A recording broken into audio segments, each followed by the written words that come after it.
After her husband's affair with her best friend and losing everything, her job, her home, even her sense of worth, he told her she'd never rise again. Living out of a rundown motel, she found a dusty suitcase with her name on it. Inside was $10,000 cash, a flight ticket, and a note, "This is just travel money. The real fortune is waiting at this address." When she arrived, what she saw changed everything. "Hi, my beautiful family. Welcome back to your own family channel, Mr. Peter Stories. May the Almighty bless every woman with peace that softens pain, wisdom that lights generations, and strength that never bends before life's storms. May your tears turn into pearls of joy, your prayers open doors no man can close, and your love continue to heal hearts silently across this world. You are God's finest creation, gentle, powerful, and eternal in grace. But my precious family, why the silence? One like, one comment. It's a heartbeat of support that keeps us alive. YouTube may try to hide our light, but together we rise, stronger and brighter than ever before. This is Mission 1000 likes, for every woman whose faith never breaks, whose love never fades. If your heart is true like the video, if your love is real, right, I am with Mr. Peter. The rain attacked the parking lot like violence, and Monica stood trembling, staring at a leather suitcase bearing her name in brass letters she didn't recognize. Monica Evangeline Harrington.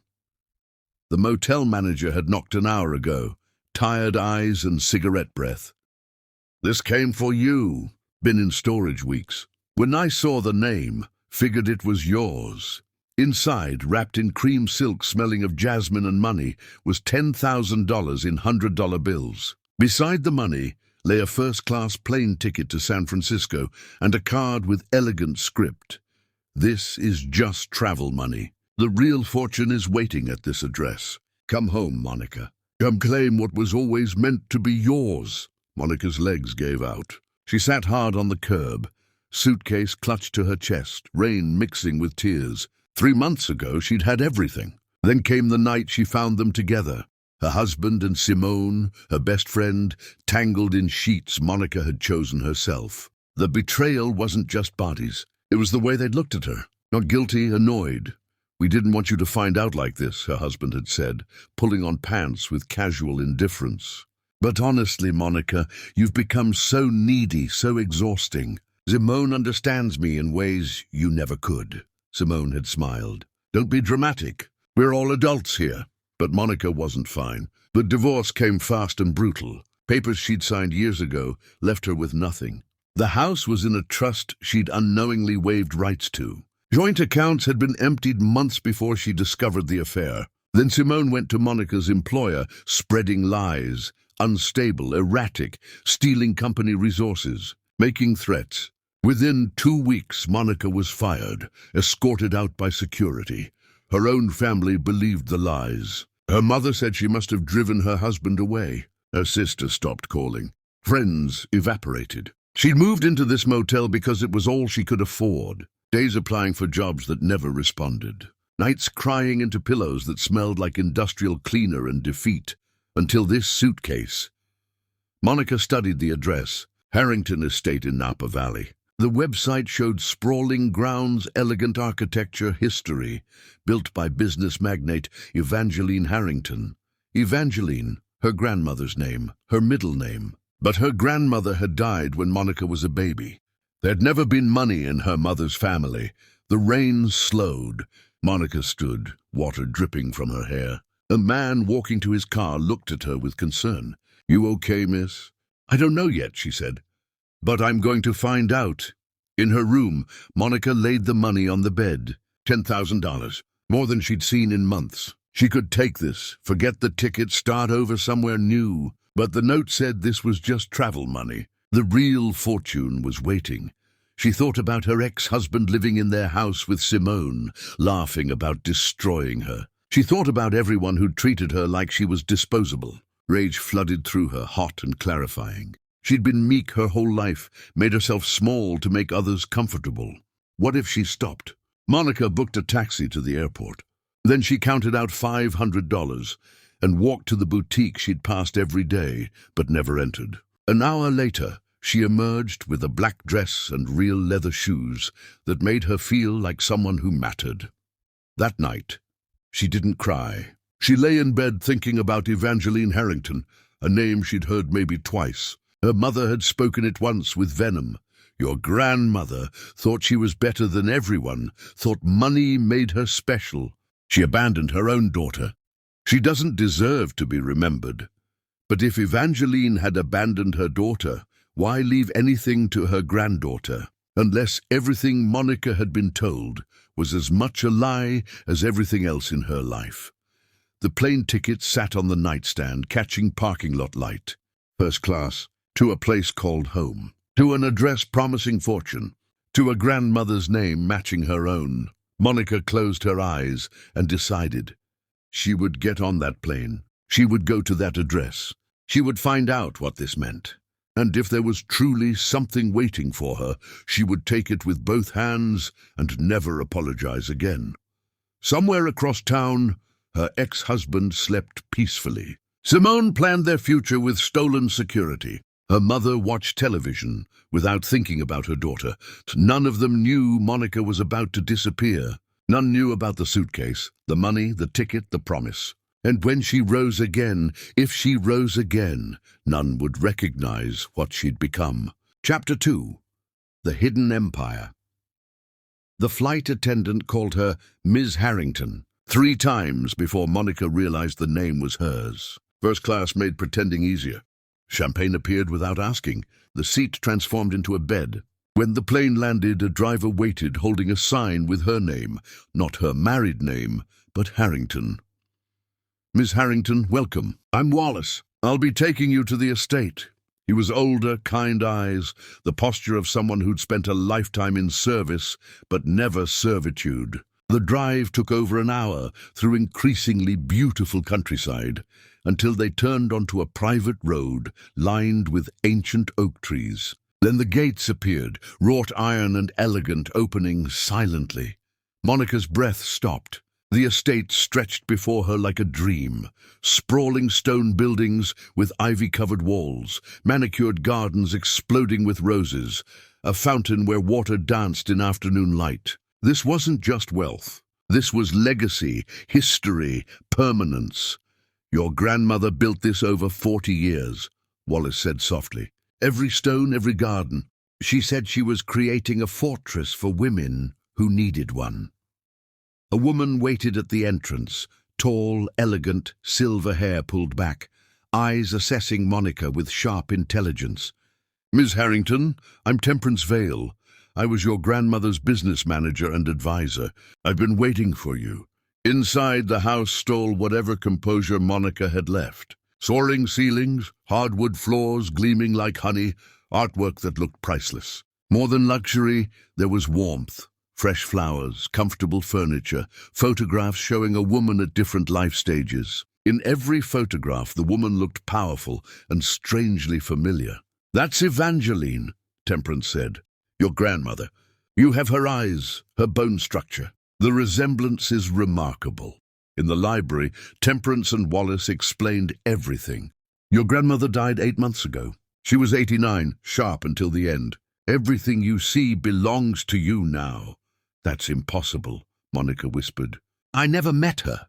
Your mother lied, Temperance said flatly. Evangeline didn't abandon anyone. She was driven away. The story unfolded like a nightmare. Evangeline had married young to a man who seemed charming until the ring was on. Then came control, abuse, systematic destruction of confidence. She'd had one daughter, Monica's mother, and tried to stay for her sake. But when her husband's violence escalated, when he broke Evangeline's arm and told their daughter Mommy had been bad, Evangeline knew she had to leave. She tried to take your mother, Wallace said gently. But your grandfather had money, connections, lawyers. Courts didn't believe women then. He got custody and told your mother Evangeline had abandoned them, that she'd never loved them, that she'd run off with another man. Your mother believed him. Temperance continued. She was 8. She grew up hating her mother, refusing contact. When Evangeline tried to reach out, your mother returned letters unopened. When Evangeline tried to help financially, your mother sent money back. But my grandmother could have fought harder, Monica said. She tried for years, Wallace replied. Eventually she had to accept it. So she did something else. She built an empire. Temperance opened a leather folder, revealing documents that made Monica dizzy. Property deeds, investment portfolios, business holdings. Your grandmother started with nothing. Worked as a seamstress, saved every penny, invested in a boarding house. Within 10 years, she owned 6 properties. Within 20, she'd built a commercial real estate portfolio. She created the Harrington Corporation, luxury accommodations, boutique hotels, properties catering to women traveling alone or escaping difficult situations. Worth approximately $800 million at her death, Wallace added. The Harrington Corporation owns 38 properties across the western states, investment portfolios, this estate, substantial liquid assets. And this belongs to me? Monica's voice cracked. Why? She knew you, Temperance said softly. She watched from a distance your entire life. She wanted to intervene when you struggled, but there was a condition she'd imposed on herself. Wallace leaned forward. Your grandmother believed inheriting wealth without understanding suffering would destroy rather than empower. She wanted you to know what it meant to have nothing before you received the power to never be stripped of anything again. She watched me suffer. Monica felt anger rising. She knew and did nothing. She wrote you letters, Temperance said, pulling out another folder. Hundreds over the years. She never sent them because of her promise to herself. These are yours now. Monica opened the folder with shaking hands. The top letter was dated 3 months ago. My dearest Monica, if you're reading this, you've lost everything. Your marriage has betrayed you. Your friend has destroyed you. Your family has abandoned you. I know because I paid attention. I know because I lived it myself. I know you're strong enough to survive because you carry my blood. The world will try to keep you down. It will whisper that you deserve your pain, that you're not worthy of rising. Do not listen. Take what I've built and use it as a weapon. Build yourself into someone who can never be broken again. Everything I have is yours, not to rest on but to rise with. Show them what we're made of. With all my love and belief, Evangeline. Monica read it 3 times before she could speak. The rest of the letters? In your grandmother's study, Wallace said. Everything here is yours, the house, the staff, the business, the accounts. Temperance and I have been managing things, waiting to teach you everything you need to know. Why would you do that? Monica asked. You don't know me, Temperance smiled. Your grandmother saved my life when I was running from an abusive husband with nothing. She gave me a job, taught me business, made me powerful enough that no one could hurt me again. Wallace has a similar story. We're not employees. We're family by choice. We promised Evangeline we'd do for you what she did for us. Wallace nodded. Watching you discover your strength will be the privilege of our old age. Your grandmother talked about you constantly, wondered what you'd become when you understood your own power. Monica walked to the window. Garden stretched out before her, beautiful and deliberate. This was hers, all of this. I want to learn everything, she said, turning back. Every property, every investment, every aspect of how this empire works. Can you teach me? Temperance stood, eyes gleaming with pride. Your grandmother said you'd say something like that.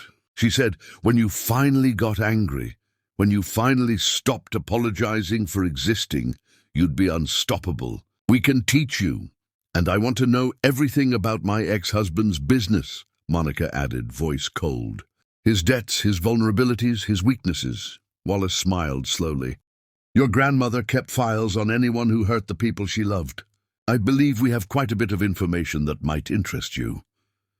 That night, Monica slept in a bedroom suite larger than her entire former home. She didn't cry. She didn't mourn what she'd lost. Instead, she lay there feeling something new growing inside her chest. Not hope exactly, but hunger. Hunger for knowledge, for power, for the ability to stand before everyone who dismissed her and make them understand their mistake. Tomorrow, Temperance would begin teaching her. Wallace would show her the properties, the investments, the networks. And somewhere, her ex-husband and Simone went about their lives, thinking they'd won, thinking Monica was broken beyond repair. They had no idea what was coming, and that made everything sweeter. Chapter 3. The Education of Power. Dawn broke over the Harrington estate like benediction, and Monica stood at her window watching the world wake up, feeling anticipation instead of despair for the first time in months. Temperance knocked at 7, carrying a leather portfolio and wearing the expression of someone about to enjoy themselves. Ready for your education? The library had been transformed. Charts covered walls, financial statements spread across tables. A map showed every Harrington property from Seattle to San Diego. Your grandmother built this empire on 3 principles, Temperance began. First, own things people need in moments of transition. Our hotels aren't for vacations. They're for women starting over. We charge luxury prices because we provide sanctuary. Second, never attach your name to anything you can't control completely. The Harrington Corporation owns everything outright. No partners who can betray.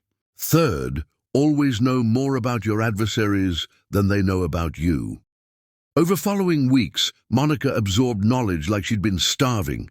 She learned the corporation's properties weren't just hotels, but strategic acquisitions in climbing real estate markets. She learned about commercial leases, investment portfolios balanced between aggressive growth and conservative holds. She learned names of bankers, lawyers, accountants, people her grandmother had cultivated over decades. Wallace taught her the human side. Your grandmother never forgot what it felt like to have nothing. Every property employs women who need second chances, former victims, women rebuilding after divorce, mothers who aged out of other opportunities. She built an army of people who'd been dismissed and given a chance to prove worth. The physical transformation came naturally. Monica stopped eating from grief and started eating with purpose. She walked the estate's grounds every morning, rebuilding strength. She updated her wardrobe with Temperance's help. Elegant pieces commanding respect. She found a stylist who shaped her hair into something sophisticated yet bold. But the real transformation was internal. Every morning she read one of her grandmother's letters. Each offered wisdom forged in pain and tested by time.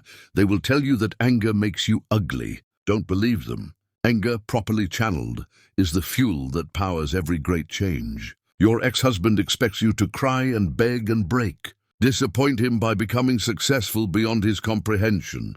The best revenge isn't destruction, it's irrelevance. Become so powerful, so successful, so genuinely happy that they become a footnote in your story. Trust is earned in drops and lost in buckets. Give it sparingly from now on, but don't let betrayal make you cruel.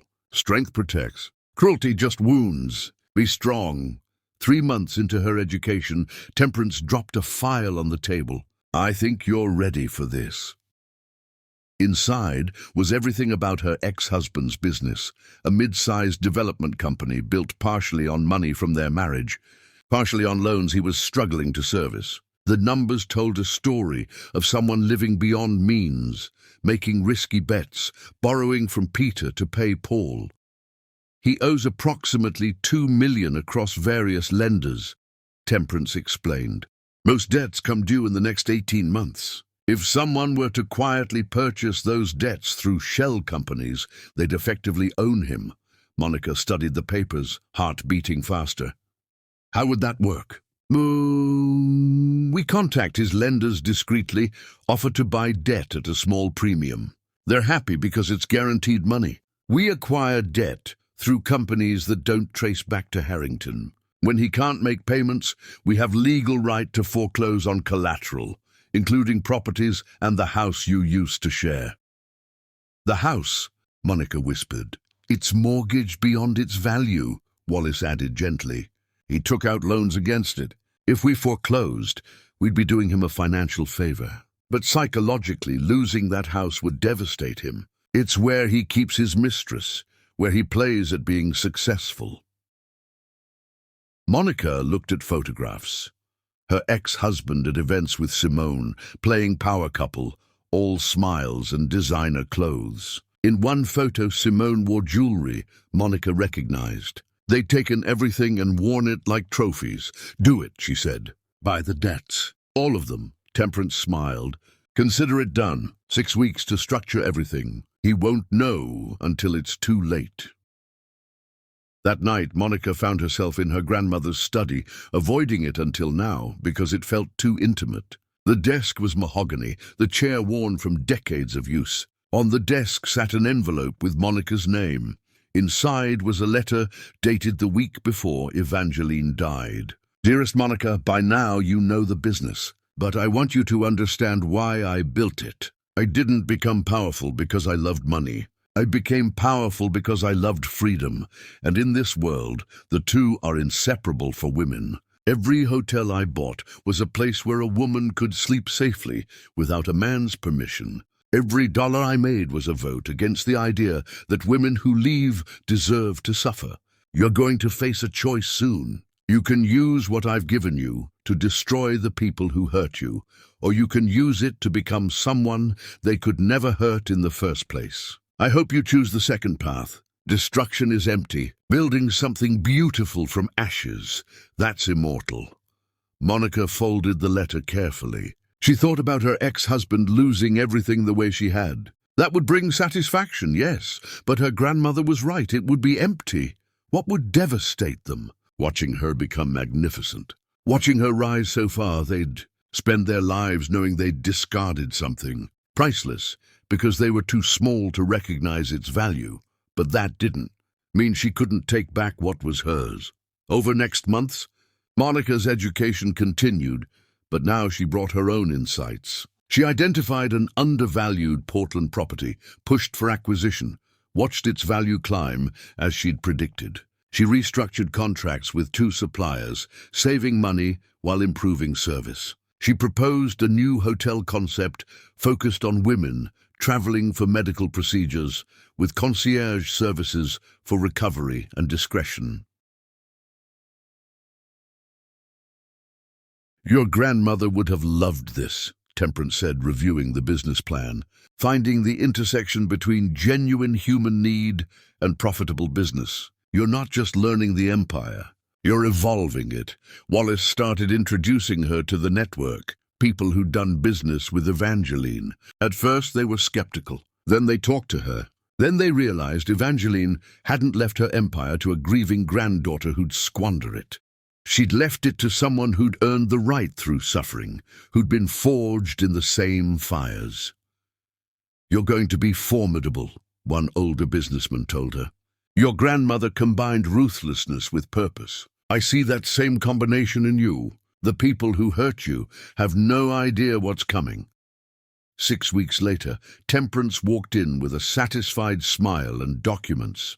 "It's done." Through various shell companies, the Harrington Corporation now holds approximately $2.3 million in debt from your ex-husband's business. He has no idea. Now we wait for him to stumble. "How long?" Monica asked. "His first major payment is due in 2 months. Unless he gets extremely lucky, he won't make it. Then we start foreclosure. The house, the properties, everything collateralized. All of it becomes yours. I want to be there when he finds out," Monica said quietly. Temperance's smile widened. "I thought you might. We can arrange that." That night, Monica dreamed of her grandmother, young and fierce, building something from nothing. In the dream, Evangeline looked at her and smiled.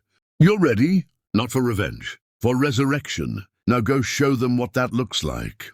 Monica woke with clarity. The next phase was beginning. Her ex-husband thought he'd destroyed her. Soon, he'd learn he'd just removed the chains holding her back. He'd destroy himself, just watching her rise. Chapter 4. The Golden Encounter. The Harrington Foundation's annual gala wasn't just charity, it was declaration. Monica descended the grand staircase in an emerald gown that made her skin glow. The dress was custom-made, perfectly fitted, expensive in the way true luxury whispers. Her only jewelry was her grandmother's emerald necklace, purchased after Evangeline's first major business success. The room noticed. Conversations faltered. Heads turned. Monica felt their assessment, curiosity, surprise at discovering Evangeline Harrington had an heir who looked like this, moved like this, commanded attention like this. For the next hour, Monica worked the room. She met people who'd done business with Evangeline for decades, who shared stories of her sharp mind and sharper negotiations. She met younger entrepreneurs who'd benefited from foundation grants. She met women who'd stayed in Harrington hotels during difficult transitions. Everyone wanted to know her story. Monica navigated with careful honesty. My grandmother and I never met in person, but she left me letters that taught me everything that mattered. I'm honored to continue her work. Then she saw him. He stood near terrace doors, talking with men in expensive suits, but something about his posture suggested he was only partially engaged. Tall, with silver threading through dark hair, his tuxedo fit like it had been made for him. What caught Monica's attention wasn't obvious wealth.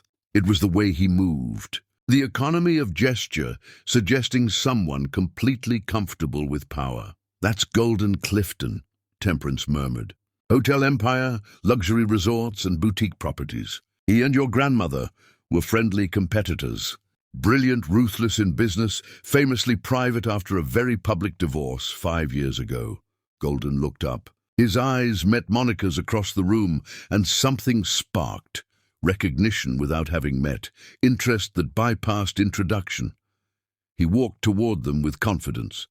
Temperance, good to see you. I was sorry about Evangeline. She was remarkable. She was, Temperance agreed. Golden Clifton. Meet Evangeline's granddaughter and heir, Monica Harrington. Monica Golden owns Clifton Hotels. He's one of the few who built his empire from scratch rather than inheriting it. Golden extended his hand. When Monica took it, she felt calluses, not soft hands of someone who'd never worked, but hands that had built things. Ms. Harrington, he said, your grandmother and I had an interesting relationship. We pushed each other to be better by refusing to let the other dominate any market completely. I'm curious whether you'll continue that tradition. I'm still learning what path is mine, Monica replied.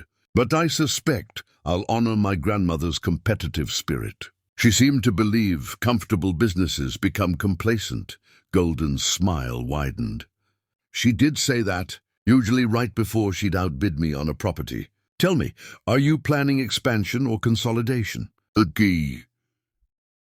depends. Are you asking as a competitor or making conversation? Can't it be both? The best insights come from casual conversations where people accidentally reveal their thinking. Temperance laughed. I'll leave you two to spar. Monica, I need to speak with directors. Golden, don't interrogate too aggressively. As Temperance left, Golden gestured toward the terrace. Would you like to escape the crowd? I promise I'm more interesting in conversation than interrogation. The terrace overlooked the city, lights sparkling below. The cool air was relief after the warmth inside. Your grandmother built something extraordinary, Golden said. Not just profitable, meaningful. Her hotels weren't just places to sleep. They were sanctuaries. I tried to replicate that and never quite achieved what she did. Women felt safe in Harrington hotels. That's rarer than you think. You genuinely admired her. I did. She was ruthless in business, but never cruel. There's a difference. She'd outmaneuver you without hesitation, but wouldn't destroy you for sport. In our industry, that's unusual. They talked for over an hour. Business philosophy, the challenge of maintaining quality while scaling, the balance between profitability and purpose. Golden talked about his properties in ways that made clear he cared about more than profit margins. He cared about creating experiences. Monica found herself sharing ideas about expanding the Harrington mission, creating not just hotels, but support systems for women in transition. Golden listened with genuine interest, occasionally pushing back in ways that sharpened rather than dismissed her ideas. You have your grandmother's mind, he said finally. Not just business acumen, but the ability to see human need inside market opportunity. That's rare. If you ever want a sounding board for ideas or want to discuss potential collaborations, I'd be interested, Golden said. Your properties and mine serve similar demographics, but don't compete directly. There might be partnership opportunities. Temperance appeared at the terrace door, amused. Monica, the foundation directors want to meet you. Golden, stop monopolizing our newest board member. Thank you for the conversation, Golden said. It's been the most interesting part of my evening. Mine too, Monica said, and meant it. As she followed Temperance inside, she felt something she hadn't felt in a long time, genuine connection. Not desperate neediness, not false intimacy, but something honest and equal. Golden had talked to her like a peer, like someone whose thoughts mattered. He likes you, Temperance said quietly. Golden doesn't waste time on people who bore him. That's significant. The rest of the gala passed in a blur, but Monica's mind kept circling back to the terrace, to Golden, to the way he'd looked at her like she was interesting rather than just beautiful. When she finally returned to the estate, exhausted but exhilarated, she found herself thinking about what Golden had said about transcendence, about moving beyond anger into genuine happiness. She wasn't there yet. She was still rebuilding, still settling accounts, but for the first time she could imagine a future where her ex-husband and Simone weren't worth thinking about, where her energy went toward building rather than reclaiming. And maybe that future included someone like Golden, someone who understood power without being corrupted by it, someone who'd been broken and rebuilt himself stronger. But first, she had business to finish. Her ex-husband's payment was due in 3 weeks. Soon he'd learn exactly who held his debts. Soon he'd learn the woman he'd dismissed had become someone who couldn't be dismissed by anyone, ever again. Chapter 5. The Business of Revenge. The manila folder sat on Monica's desk like a coiled snake. Inside were foreclosure notices, legal documents, proof of debt ownership. Her ex-husband's payment deadline had passed 2 days ago. His attorney has been trying to reach our shell companies all week, Temperance reported, begging for extensions, proposing payment plans, getting increasingly desperate. They have no idea who actually owns the debt. When will he know the truth? Monica asked. That's your decision. We can inform him through attorneys, or you can arrange a face-to-face meeting. Given what you've expressed about closure, I recommend the latter. Monica thought about the satisfaction of a letter, the clean distance. Then she thought about his face when he'd told her she was needy and exhausting. Arrange a meeting. Tell his attorney the principal debt holder is willing to discuss restructuring, but only in person. Set it for our downtown offices. I want him to walk into Harrington Corporation without knowing what he's walking into. Temperance's smile was fierce. Consider it done. Though I should warn you, this might not feel as satisfying as you imagine. Revenge often doesn't. This isn't revenge, Monica countered. This is accounting. He took things that were partially mine. I'm just reclaiming assets. If you say so, Temperance replied, tone suggesting gentle skepticism. The meeting was set for the following week. In days leading up, Monica vacillated between anticipation and strange hollowness. She'd imagined this moment for months, but now that it was approaching, she wondered if Golden had been right about keeping herself chained to her past. She was wrestling with these thoughts when her assistant buzzed. Golden Clifton was on the phone. Monica, he said, voice warm. I've been thinking about your expansion ideas. I have some thoughts. Any chance you're free for dinner this week? Business dinner, Golden clarified, though I promise to keep actual business discussion under 50%. The other 50 can be getting to know each other better. I'm free tomorrow night. Perfect. I'll send a car. There's a restaurant I've been wanting to try. Exceptional food, private atmosphere. The next evening, Golden's car delivered her to a converted warehouse restaurant near the waterfront. Interior was stunning, exposed brick, intimate lighting, tables spaced for privacy. Golden stood when she arrived. "You look beautiful," he said simply, and the directness made Monica blush. They ordered wine and appetizers. For the first half hour, they discussed business, potential partnerships, shared marketing initiatives, bulk purchasing agreements. But gradually, conversation shifted into something more personal. "Tell me about your grandmother," Golden said. "Not the business icon, but the woman who wrote you letters. Who was she beyond the empire?" Monica found herself sharing stories from Evangeline's letters, the wisdom, the hard-won advice, the moments of vulnerability. She talked about how Evangeline had built something meaningful from nothing, how she'd created a business that protected rather than exploited. "She sounds like someone I would have liked," Golden said. "The best business people aren't the ones who maximize profit at all costs. They're the ones who figure out how to make money while also making things better. Your grandmother understood that. So do you. Did you ever want revenge?" Monica asked suddenly. "Against your ex-wife and former business partner. Did you ever want to destroy them?" Golden set down his glass, expression turning serious. "Yes. For about 6 months, revenge was all I thought about. I plotted ways to humiliate them, to take clients, to make them regret everything." "What changed?" "I met someone who told me something important.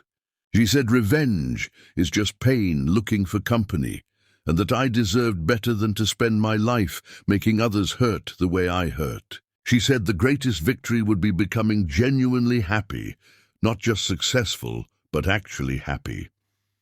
Who was this wise person? "My daughter," Golden said softly. "She was 16 when the divorce happened. She watched me nearly destroy myself with bitterness, and one day she looked at me and said, 'Dad, you're letting them win by letting them take your joy. Stop giving them that power.'" She was right. Monica felt something shift. "You have a daughter, 2 actually. They're adults now, living their own lives. They were the reason I eventually let go of revenge. I didn't want them to inherit my bitterness. I wanted them to see that you can survive betrayal and come out stronger and kinder." They talked about his daughters, brilliant women pursuing careers in medicine and architecture. Golden spoke with obvious pride, and Monica felt herself drawn even more to this man who'd survived betrayal without letting it make him cruel. "I have a meeting tomorrow," she found herself saying, "with my ex-husband. He doesn't know yet that I hold all his debts, that I'm about to foreclose on everything. I've been anticipating it for weeks. But tonight, talking to you, I'm wondering if I'm making a mistake." Golden was quiet. "Are you foreclosing because it's good business or because you want to hurt him?" "Both," Monica admitted. "Then do it," Golden said simply. "Not for revenge, but for justice. Take back what's yours, what he stole or manipulated away. That's not petty, that's fair. But once you've reclaimed what's rightfully yours, let it be done. Don't spend years grinding him into dust. Take what's yours, make it clear you're someone who can't be dismissed, then move on to building something beautiful." He reached across the table and took her hand. "Can I tell you what I see when I look at you?" "Yes," Monica whispered. "I see someone who's been broken and is rebuilding herself into something magnificent. I see intelligence, strength, potential that hasn't fully revealed itself yet. I see someone I want to know better, someone I want to see succeed, someone I'm drawn to in ways that have nothing to do with business." He squeezed her hand gently. "I'm interested in you, Monica. Not as a business partner. I'm interested in you as a woman I'd like to spend time with, get to know, maybe explore something with if you're open to it." Monica felt tears prick her eyes, not from sadness, but from the novelty of being seen clearly and still valued. "I'm still rebuilding. I'm not sure I have room for a relationship yet." "I'm not asking for a relationship right now," Golden said gently. "I'm asking for a chance. Dinner occasionally, conversations, getting to know each other while you continue rebuilding. No pressure, no expectations beyond genuine interest." "I'd like that," Monica said. "But I need you to understand I'm carrying a lot of damage, and I'm not always going to be easy." "Nobody interesting is ever simple," Golden replied. "And damage just means you've survived things. I respect survival." They finished dinner talking about lighter things. When Golden's driver dropped her at the estate, he walked her to the door and kissed her hand. Good luck tomorrow, he said. Take back what's yours. Then come tell me about it over dinner next week. I want to hear about your victory. That night, Monica slept better than she had in months. Not for revenge, but for justice. Not to chain herself to the past, but to close that chapter decisively. The Harrington Corporation offices occupied the top 3 floors of a downtown high-rise. Monica arrived early, dressed in a charcoal suit, communicating power without aggression. Temperance met her in the conference room. His attorney called this morning trying to cancel. I told them the meeting was mandatory. They'll be here. They arrived 10 minutes late, a power play that would have worked if they'd had any power. Monica watched through the glass wall as her ex-husband walked through reception with his attorney, both wearing expressions of confused concern. Then he saw her through the glass. He stopped walking so abruptly his attorney nearly collided with him. Monica stood and walked to the conference room door, opening it herself. "Hello, Richard." "Thank you for coming. Please sit down. We have a lot to discuss." His face went through rapid changes, shock, confusion, dawning horror, sickly understanding. "Monica, what are you doing here?" "This is a meeting between debtor and creditor," she replied calmly, returning to her seat at the head of the table. "Please sit." They sat like students called to the principal's office. "The Harrington Corporation owns your debts," she said simply. "All of them. We purchased them from your lenders over the past months. You're in default to the tune of $2.3 million, and as primary creditor, we have legal right to foreclose on all collateralized assets." Richard's face went pale, then flushed angry red. "You did this. This is revenge." "No," Monica said, voice ice-cold. "Revenge would be pathetic. This is accounting. You used money from our marriage to build your company. You manipulated me into signing documents I didn't understand. You took the house we bought together. I'm simply reclaiming assets that were partially mine." His attorney cleared his throat. "Ms. Harrington, surely we can work out a payment plan." "I'm not interested in payment plans," Monica interrupted. "I'm interested in acquiring the properties collateralized against the loans, specifically the house and the commercial properties." "You can't do this," Richard exploded, standing. "This is vindictive." "Legal," Temperance interjected smoothly. "Completely legal. You signed the documents. You put up collateral. You defaulted. The law is very clear." Richard turned to Monica, and for a moment she saw something like the man she'd married. Vulnerable, scared, human. "Monica, please, don't do this. That house, those properties, they're everything I have. Simone and I, we made a mistake, but you can't destroy my entire life over it." "I'm not destroying your life," Monica said, standing to face him. "I'm taking back what was partially mine. You destroyed my life, my home, my job, my reputation, my sense of worth. You told me I was needy and exhausting, that I'd never amount to anything. You watched me lose everything and felt nothing." "That's not true," he protested weakly. "Isn't it? You knew I was fired. You knew I was living in a motel. Did you once reach out? Did you once question whether you'd been too cruel?"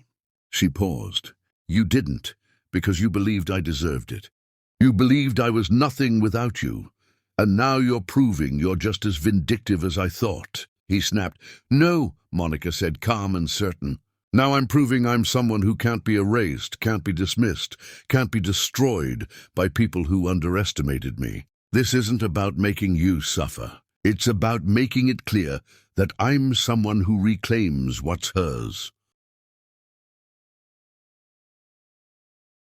She nodded to Temperance, who slid foreclosure documents across the table. "Sign these, transfer the properties peacefully, and we'll call the debt settled.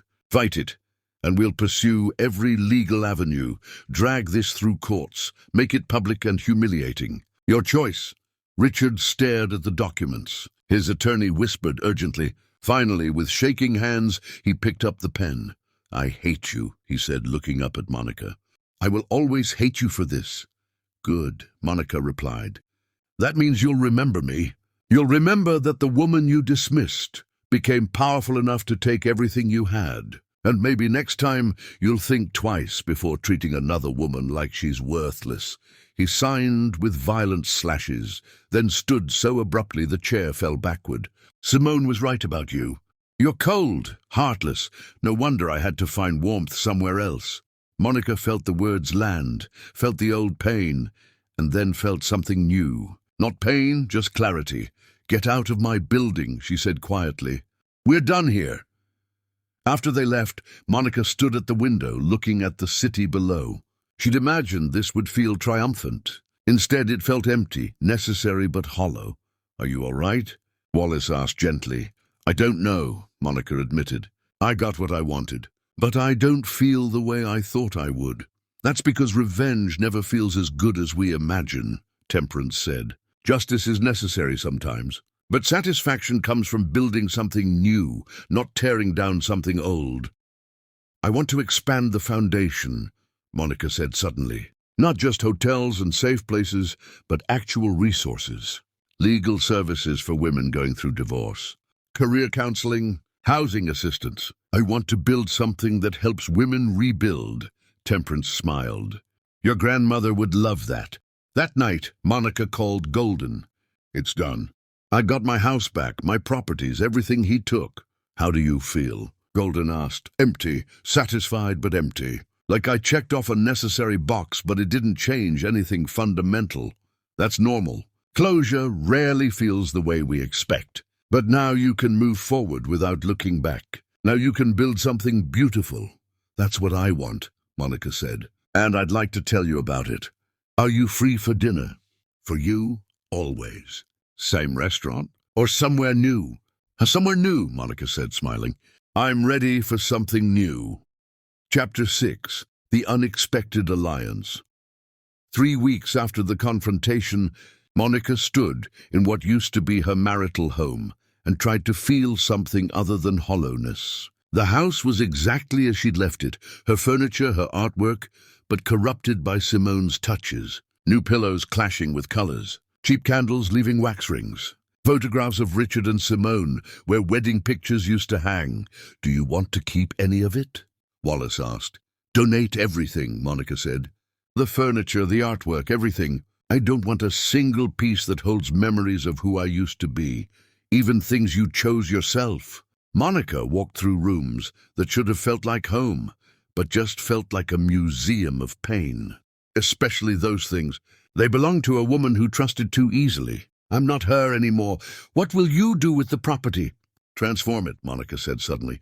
The Harrington Foundation needs a headquarters, somewhere women can come for resources. Let's turn it into something that helps people instead of holding ghosts. Wallace smiled. Your grandmother would approve. The next day, Golden called with a proposition. Je sais, tu stans, sir. Remember when I mentioned potential collaboration? I've been working on a specific idea. Are you free tomorrow afternoon? The address Golden texted was in a neighborhood undergoing gentrification. Golden waited outside a massive brick building. Architectural plans rolled under his arm. Welcome to what could be our first joint project. Inside, the warehouse was empty, but had incredible potential. Soaring ceilings, original brick walls, huge windows flooding light. As they walked, Golden outlined his vision. This building is zoned for mixed commercial and residential. I'm proposing we purchase it jointly and create something revolutionary. A Clifton Harrington Center. Ground floor would have a boutique hotel, Clifton style for short-term stays. Second floor would be extended stay units, Harrington style, for women in transition. Top 2 floors would be offices for foundation work, legal aid, career counseling, mental health services. Monica felt her breath catch. That's ambitious. Also expensive. Very expensive, Temperance agreed, but her eyes were calculating. However, the location is excellent. Short-term hotel would be profitable immediately. Extended stays would serve mission while generating income. Office space could be partially rented, offsetting costs while expanding services. Exactly, Golden said. This wouldn't be charity disguised as business. It would be legitimate business serving a mission. Both our brands benefit. They spent the next hour discussing logistics. Temperance and Golden's team traded ideas with increasing enthusiasm. Monica found herself caught up in the vision. not just a building, but a template for how business could serve purpose without sacrificing profitability. "There's one more thing," Golden said as they prepared to leave. "This would mean our companies becoming partners. But more than that, it would mean us working together closely for the next year at minimum. We'd be seeing each other several times weekly. Is that a warning or a promise?" Monica asked, smiling. "Both? I want you to go into this with clear eyes. I'm interested in this project professionally because it's brilliant business. But I'm also interested in you personally, and mixing those things requires clarity. I don't want you to feel pressured." After Temperance left to make calls, Monica and Golden stood in sunlight streaming through dusty windows. "I like you," Monica said simply. "These past weeks, our dinners and conversations have been the best part of my life right now. You make me feel seen and valued, but I'm scared." "Of what?" Golden asked gently. "Of trusting the wrong person again. Of mistaking kindness for manipulation. Of being so hungry for connection that I ignore warning signs. My judgment was catastrophically wrong before. What if it's wrong now?" Golden nodded slowly. "Those are legitimate fears. I can't promise you won't get hurt again. Nobody can promise that. But I can promise I'm not your ex-husband. I'm not pretending interest to manipulate you. I'm genuinely drawn to you, to your mind, your strength, the way you're rebuilding yourself. If that's not enough, if you need more time, I understand completely. What if we do both?" Monica suggested. "What if we move forward with the business partnership because it's genuinely good business, and we see where the personal connection goes without forcing it? No pressure, no expectations, just honesty and time?" "That sounds perfect," Golden said, extending his hand. "Business partners?" Monica shook his hand, but when she moved to let go, Golden held on a moment longer. "For the record, I think your judgment is fine. You're cautious now, which is wisdom. But you're also still open to possibility, which is courage. That combination is going to serve you well."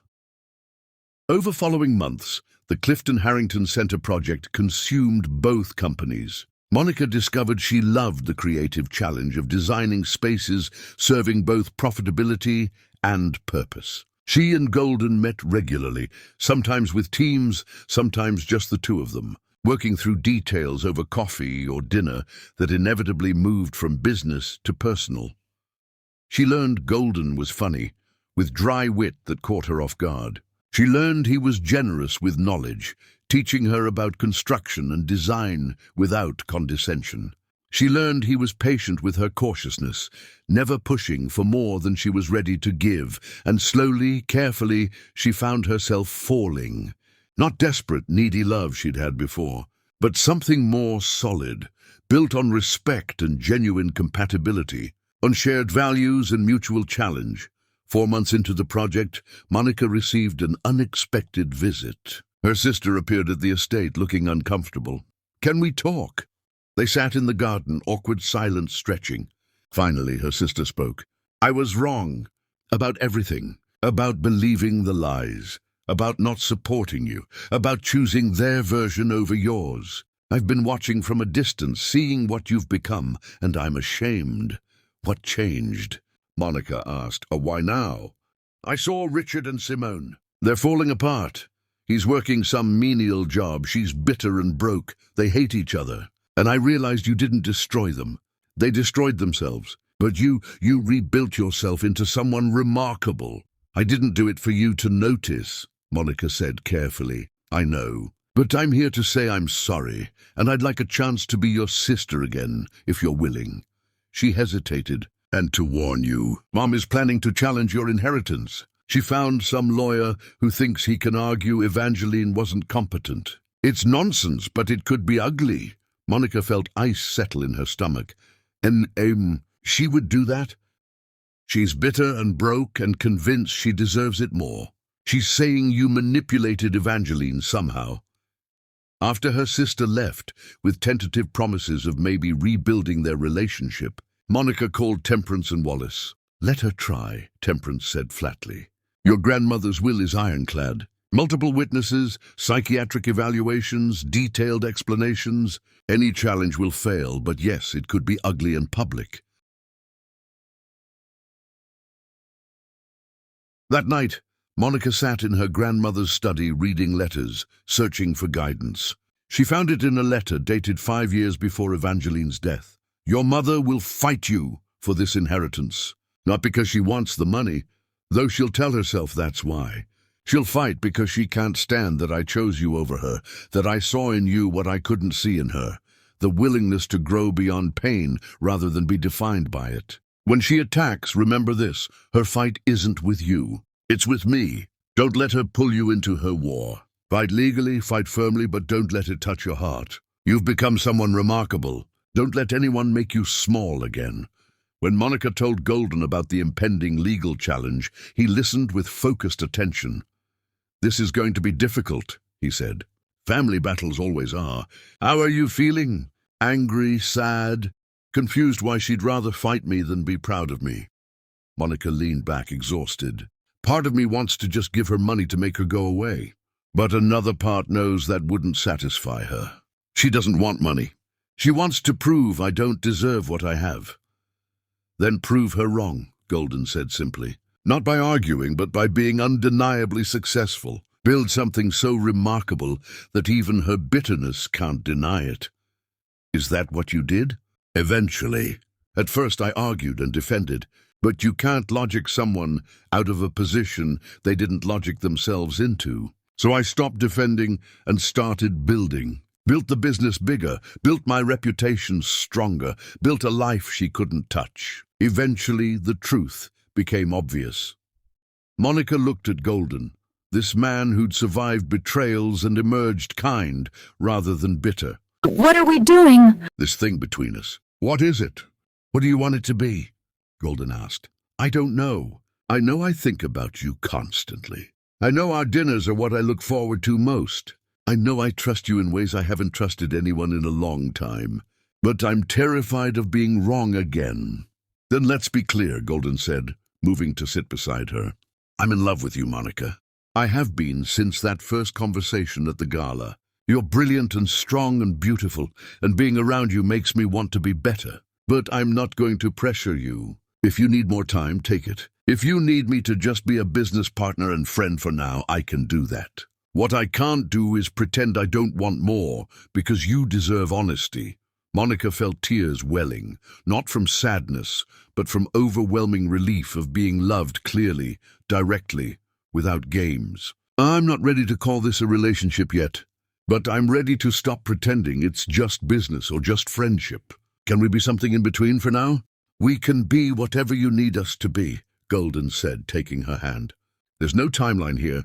We're building something together, the center, yes, but also maybe something personal.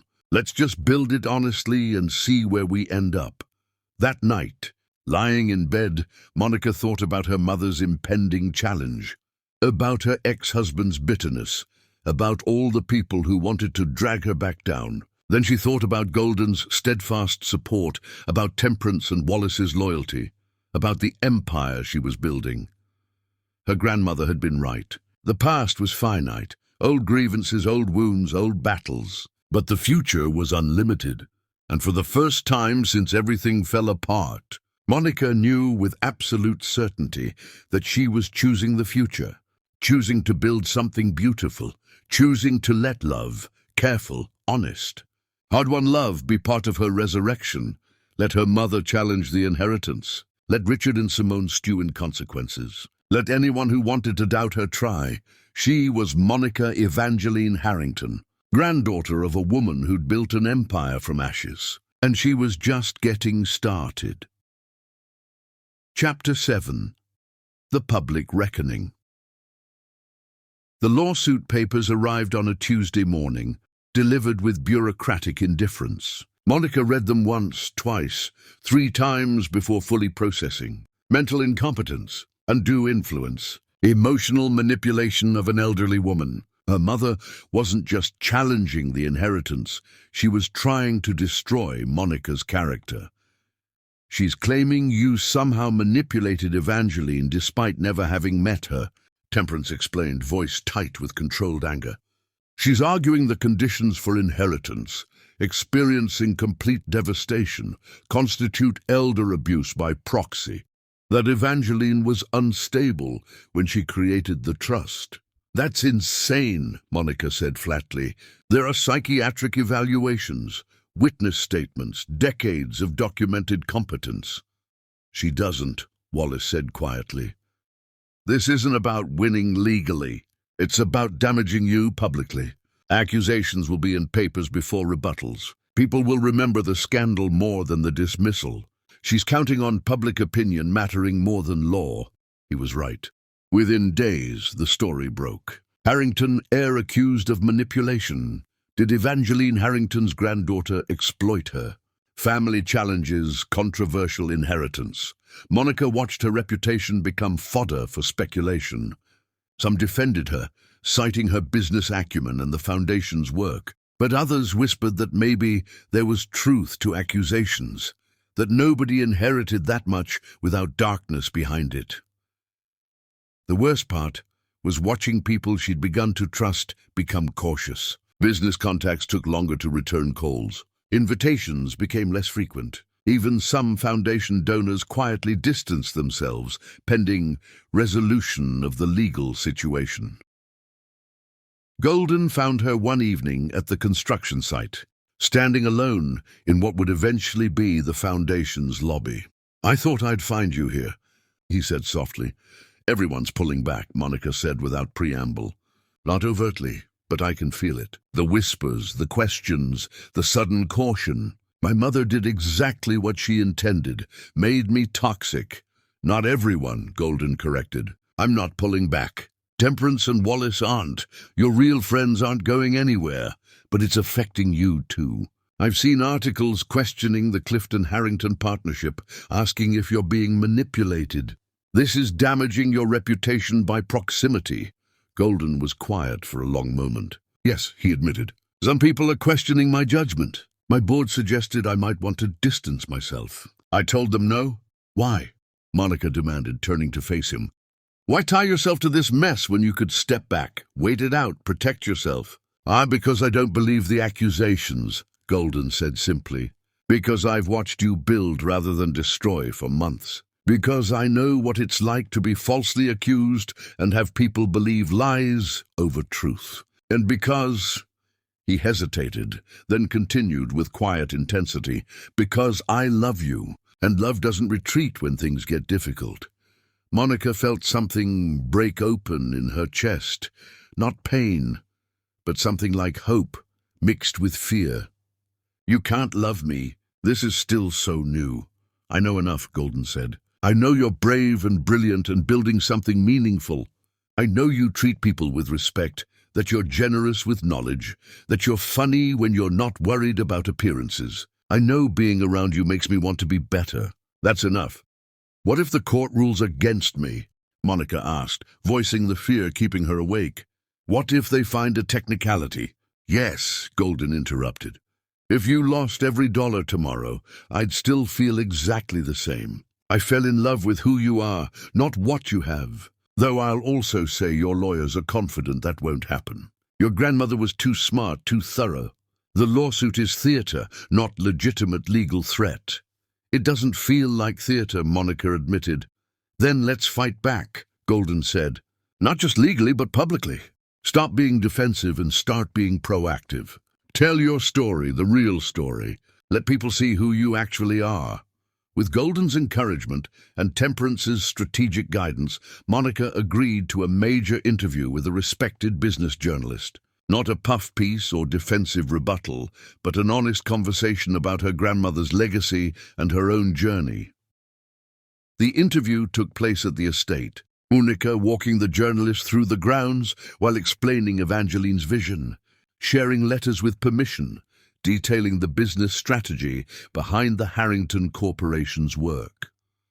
She talked about her marriage's collapse, the betrayal, the motel room, not for sympathy, but to explain why her grandmother had set conditions. "She wanted me to understand what it meant to have nothing before I had everything," Monica explained. "Not because she was cruel, but because she believed privilege without perspective creates weakness. My grandmother wanted to break that cycle. Your mother claims you manipulated an elderly woman, the journalist said bluntly. I never met my grandmother in person, Monica replied.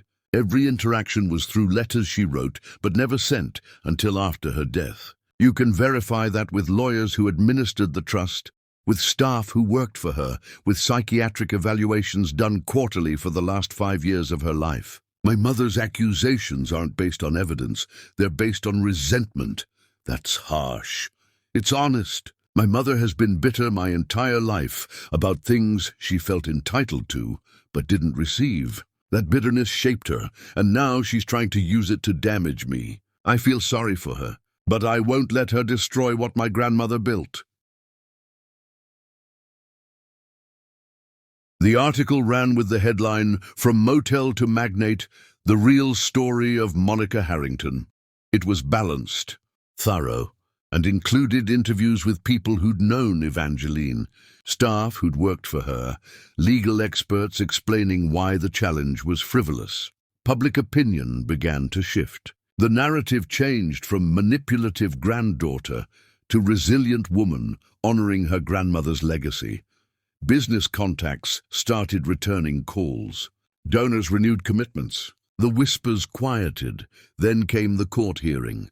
Monica dressed with care, elegant but not ostentatious, professional but not cold. Golden insisted on attending, sitting in the gallery with Temperance and Wallace. You shouldn't face this alone, he'd said. Her mother's lawyer presented their case, Evangeline's unusual conditions, the claim that watching families suffer without intervention constituted abuse. Psychiatric experts arguing any competent person would have helped their granddaughter. Then, Monica's lawyers methodically dismantled every argument. They presented Evangeline's own words, showed quarterly psychiatric evaluations proving sharp competence, demonstrated the trust's legal strength. Most devastatingly, they called Wallace to testify. Did Evangeline Harrington discuss her decision to structure the inheritance as she did? Monica's attorney asked. Extensively, Wallace replied. She agonized over it for years.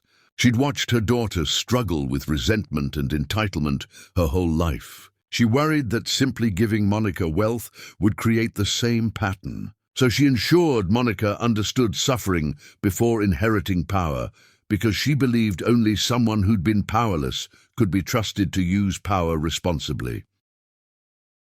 Did she ever express doubt? Only once. When she learned Monica was living in a motel, she cried. She asked me if she was being cruel. I told her I didn't know. She said, neither do I. But I trust that if Monica survives this, she'll be unstoppable. And the world needs more unstoppable women. 3 weeks later, she died. The trust was activated exactly as planned.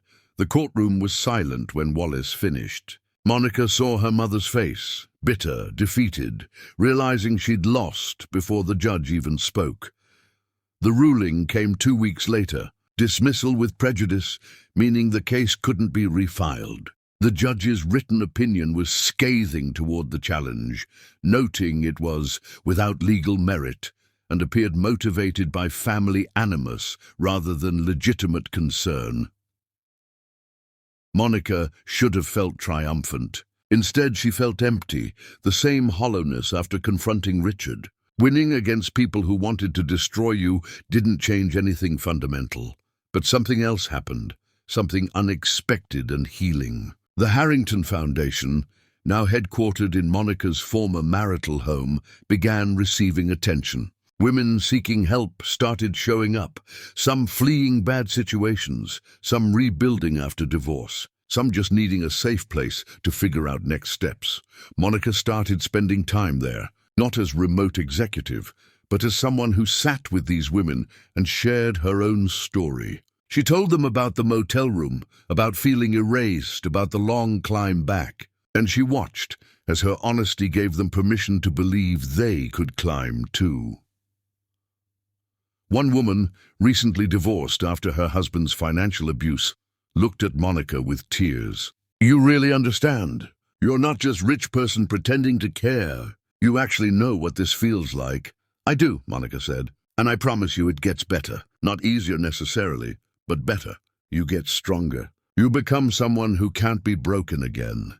Golden found her there one evening, sitting in what used to be her living room, but was now a community space for women to gather. "This is beautiful," he said quietly. "Your grandmother would be so proud." "I hope so," Monica replied. "I kept thinking revenge would feel better, that watching my mother lose or Richard lose his business would satisfy something. But this," she gestured around, "this actually feels meaningful. Helping people, giving them resources I didn't have, creating community. This feels like winning in a way that matters." "It is," Golden assured her. "This is the victory that lasts. Everything else is just accounting." That night, after the foundation closed, Golden walked Monica to her car. They'd been circling around their relationship for months. Dinners, conversations, careful honesty. But something had shifted during the trial, during Golden's unwavering support. "I'm in love with you," Monica said suddenly. "I've been fighting it because I was scared, because I thought I couldn't trust my judgment, because everything was complicated. But watching you stand by me, watching you believe in me even when it cost you professionally, watching you care about this work as much as I do, I can't pretend anymore. I love you." Golden's face transformed with pure joy. "Finally," he said, pulling her close. "I've been waiting months to hear you say that." "I'm still scared," Monica admitted, face pressed against his chest. "I'm still worried I'll mess this up or that you'll realize I'm not worth the trouble." "You're worth everything," Golden said firmly. "And we'll figure it out together. No games, no manipulation. Just two people who survived betrayal and decided to risk trusting again." Their first kiss happened in the parking lot of what used to be Monica's house of pain and was now her foundation of purpose. It was gentle and certain and felt like the beginning of something that might actually last. Walking to her car, hand in hand with Golden, Monica thought about how far she'd traveled from that motel room, not just physically or financially, but emotionally. She'd become someone who could face accusations without crumbling, who could fight battles without becoming bitter, who could love again without losing herself. Her mother would probably never speak to her again. Richard and Simone were irrelevant footnotes. The people who'd dismissed her had been proven wrong, but more importantly, she'd proven something to herself, that she was capable of rising, of building, of becoming magnificent. And now she had Golden, someone who'd seen her at her worst and her best, and chosen to love all of it. The future, for the first time in years, looked not just survivable, but genuinely beautiful. Chapter 8. The Family Warfare. The Clifton Harrington Center opened on a brilliant autumn morning, all soaring glass and exposed brick and possibilities humming in every corner. The ribbon-cutting ceremony attracted press, dignitaries, and most importantly, women who'd already been helped by the foundation. Monica stood at the podium in a sapphire dress, Golden beside her in a perfectly tailored suit, feeling pride radiating through her entire being. They'd built this together, hotel levels booking solid, extended stay units full of women rebuilding, office floors buzzing with foundation work. My grandmother believed business should serve purpose without sacrificing profitability, Monica told the assembled crowd. She believed women deserved sanctuaries, resources, and most of all, belief in their own capacity to rise. This center honors her vision while expanding it. We're not just providing temporary help. We're creating sustainable paths forward. And we're proving that doing good and doing well aren't mutually exclusive. Golden spoke next, generous in crediting Monica's vision. Watching him, Monica felt warmth. They'd been officially together for 6 months now, and every day reinforced her initial instinct. This man was genuinely good, genuinely supportive, genuinely in love with her. The ceremony ended with applause and tours and champagne. Monica worked the crowd with practiced ease, comfortable now in her role as Evangeline Harrington's heir. She introduced women the foundation had helped to donors who'd funded their assistance. She showed Golden's business associates the elegant hotel spaces. She posed for photographs with staff, with board members, with Golden beside her looking proud. Then she saw them, 3 figures at the edge of the crowd. Her mother, her ex-husband Richard and Simone, together like a coalition of misery. Temperance materialized at Monica's elbow. Security can escort them out. No, Monica said quietly. Let them watch. Let them see exactly what I built from the ashes they created. Her mother approached first, face pinched. Quite the spectacle. All this money and you couldn't even invite your own mother.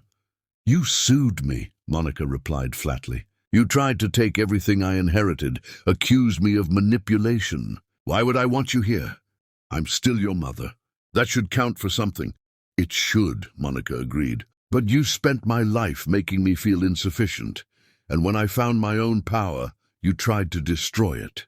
So no, being my mother doesn't buy you access to my success. Richard stepped forward, looking diminished. Cheaper clothes, harder edges, gloss of success completely gone. I need to talk to you about the house, about working out some arrangement.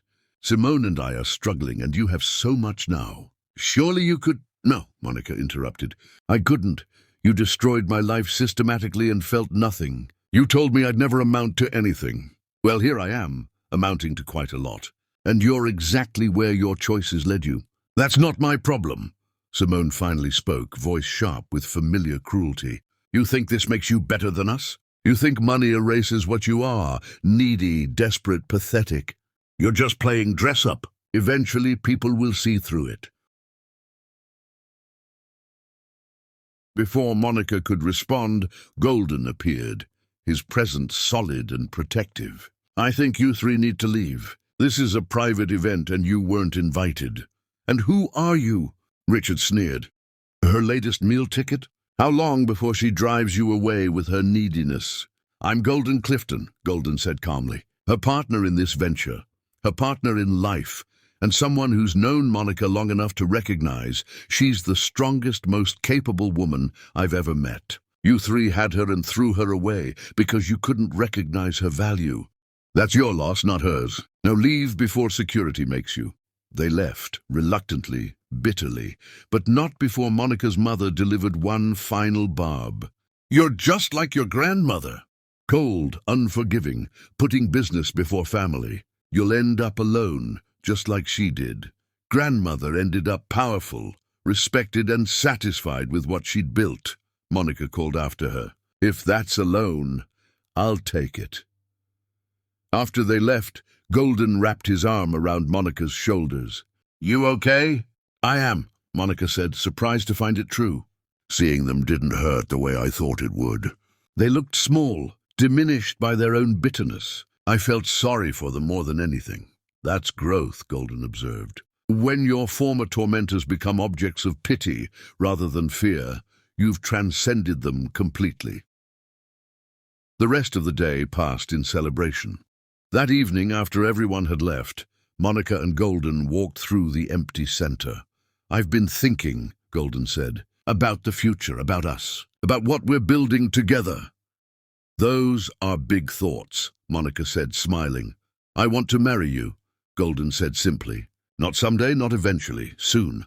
I want us to legally join our lives the way we've already practically joined them. I want you to know I'm committed completely, that I see a future with you that includes not just business partnerships, but real partnership in everything. Monica felt her heart hammering. That's fast. We've only been together 6 months. I've known I wanted this since that first gala conversation, Golden said. The 6 months have just confirmed it. But if you need more time, I understand. I'm not going anywhere. The offer stands whenever you're ready. Monica thought about her first marriage, rushed into, based on neediness and fear. Then she thought about what she had with Golden, built slowly, tested by scrutiny and legal battles, rooted in mutual respect and genuine compatibility. Yes, she heard herself say, not because I'm scared or desperate or need you to validate my worth. Yes, because you make me better. Because you stood by me when it would have been easier not to. Because I want to build a future with you, yes. Golden's face transformed with joy, and he pulled a small box from his pocket. I've been carrying this around for weeks, waiting for the right moment. The ring was perfect, elegant, substantial without being ostentatious, exactly her style. As Golden slipped it on her finger, Monica felt the final piece of her reconstruction click into place. But life had more complications. 2 weeks after their engagement, Monica's sister called with devastating news. Their mother had suffered a stroke, serious but not fatal, leaving her partially paralyzed and unable to care for herself. "The hospital wants to know about long-term care plans," her sister explained. "She has no insurance, no savings. I can't take her in. I know you two aren't speaking, but you're the only one with resources to help." Monica sat in her grandmother's study, staring at Evangeline's photograph, trying to figure out the right choice. Her mother had tried to destroy her, had spent a lifetime making her feel insufficient, had sued her out of spite. But she was still her mother, still a human being who needed help. "What do I do?" she asked Golden when he arrived. "What's the right choice?" "There's no purely right choice," Golden said gently. "There's only the choice you can live with. You could let her suffer the consequences. That would be justice. Or you could help despite everything. That would be mercy. Neither makes you good or bad. They're just different expressions of your values." Monica thought about her grandmother's letters, about building rather than destroying. She thought about women at the foundation who'd received mercy when they needed it, second chances when they'd made mistakes. "I'll pay for her care," she decided. "Not in my home, not with ongoing personal involvement. But I'll ensure she has quality care in a good facility, that her needs are met. Not because she deserves it, but because I deserve to know I chose mercy over vengeance." "That's generous," Golden observed. "It's strategic," Monica corrected. "If I let her suffer, part of me would always wonder if I'd become what she accused me of being, cold, unforgiving. This way, I know I'm better than that, and she'll have to live with the knowledge that the daughter she tried to destroy chose to help her anyway." Arranging her mother's care took weeks. The facility Monica chose was expensive but excellent, providing rehabilitation and long-term support. She paid for everything through a trust that would continue after her death. Her mother never said thank you, never apologized, just accepted the care with bitter entitlement, as if Monica owed her this. "Does it bother you?" her sister asked during one of their increasingly frequent conversations. "That she's not grateful?" "No," Monica said and meant it. "I didn't do this for gratitude. I did it because it was right, because it let me be the person I want to be, rather than the person pain might have made me." Her response doesn't change that. Through it all, Golden was steady. He attended facility visits when Monica asked. He provided perspective when she spiraled into doubt. He celebrated her victories and mourned her losses. He was, in every way that mattered, a true partner. 6 months after the center opened, Golden and Monica stood at the facility after meeting with care coordinators. As they walked to the car, Monica's mother called out from her wheelchair, "Monica, wait." They stopped and Monica's mother wheeled closer with the one arm that still worked. Her face was different now, softer somehow, less bitter. "I've been doing therapy," her mother said without preamble. "Not just physical therapy, mental health therapy. The facility requires it. And my therapist has been making me look at things differently." She paused, struggling with words. "I was wrong. About everything. About suing you. About believing you didn't deserve what Evangeline left you. About choosing bitterness over pride in my own daughter. I've been wrong for a very long time." Monica felt tears prick her eyes, but kept her voice steady. "What changed?" "Helplessness," her mother said bluntly. "Being unable to care for myself. Being dependent on charity from the daughter I tried to destroy. It gave me perspective. You could have left me with nothing. Instead, you gave me dignity when I tried to take yours. That's more than I deserved." "Yes," Monica agreed, "it was. But it was also who I needed to be. Someone who chose mercy over revenge. Not for you. For me, I understand that now. And I'm sorry. I don't expect forgiveness. I don't expect a relationship. But I wanted you to know that I see what you've become, and her voice cracked, "I'm proud of you, even though I have no right to be." Monica looked at her mother, diminished, honest for perhaps the first time, offering an apology that came decades too late, but was still genuine. She felt Golden's hand find hers. "Thank you," Monica said finally. "I'm not ready for more than that yet, but thank you." As they drove away, Golden asked gently, "How are you feeling?" "Like I finally understand what my grandmother meant," Monica said. "About choosing the future over the past. My mother apologized, and it mattered, but it didn't change anything fundamental. I'd already moved beyond needing her approval. Having it is nice, but not having it wouldn't have diminished what I've built." "That's wisdom," Golden observed. "That's survival," Monica corrected. "The wisdom is recognizing that some battles end not with victory, but with irrelevance. My mother stopped mattering to my happiness long before she apologized. That's the real triumph." That night, lying in bed with Golden beside her, planning their wedding and future, Monica thought about the journey from motel room to this moment. Every painful step, every betrayal, every choice to rise rather than stay down. Her grandmother had been right about everything. The devastation had been necessary. The suffering had been the forge. The inheritance wasn't just money. It was permission to become powerful and resources to use that power well. And Golden, he was the gift she'd never expected. The man who saw her strength and loved it, who challenged her to be better and celebrated when she succeeded. The past was finally settled. Her accounts were balanced. Her family's dysfunction was acknowledged, but no longer controlling. Now there was just the future, unlimited, beautiful, and entirely hers to build. Chapter 9. The Empire Strikes Back. The wedding was private, elegant, perfect. Just close friends, chosen family, people who'd stood by them through difficult years. Temperance and Wallace both cried. Golden's daughters, now Monica's stepdaughters, welcomed her with genuine warmth. It was everything a wedding should be, joyful celebration of partnership rather than performance.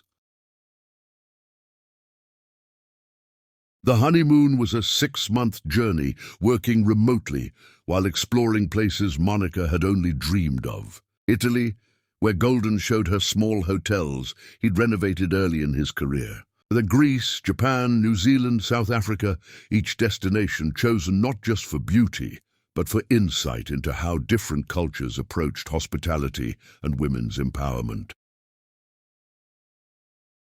In Cape Town, they visited a women's cooperative creating economic opportunities for survivors. In Tokyo, they studied co-living spaces designed for women rebuilding after divorce. In Auckland, they met social entrepreneurs who'd built profitable businesses supporting single mothers. Everywhere Monica gathered ideas, made connections, envisioned how to adapt best practices.